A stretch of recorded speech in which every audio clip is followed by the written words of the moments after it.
So, unahin ko yung bacon. Then, I can put my onion.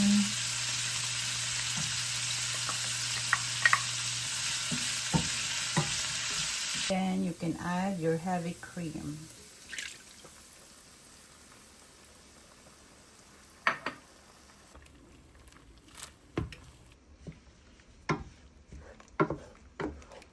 Ngayon, usually pag nagluluto ako ng carbonara, hindi ko na dinidrain yung water.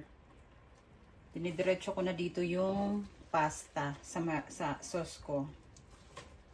Off mo na yung stove mo. Tapos i-mix mo na.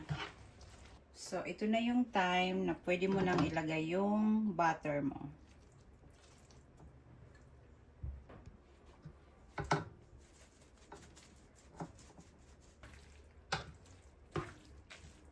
Then, you can put your egg yolk.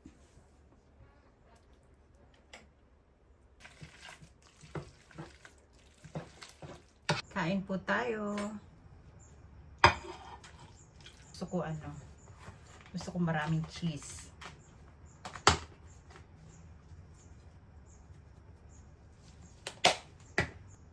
Big bite ito.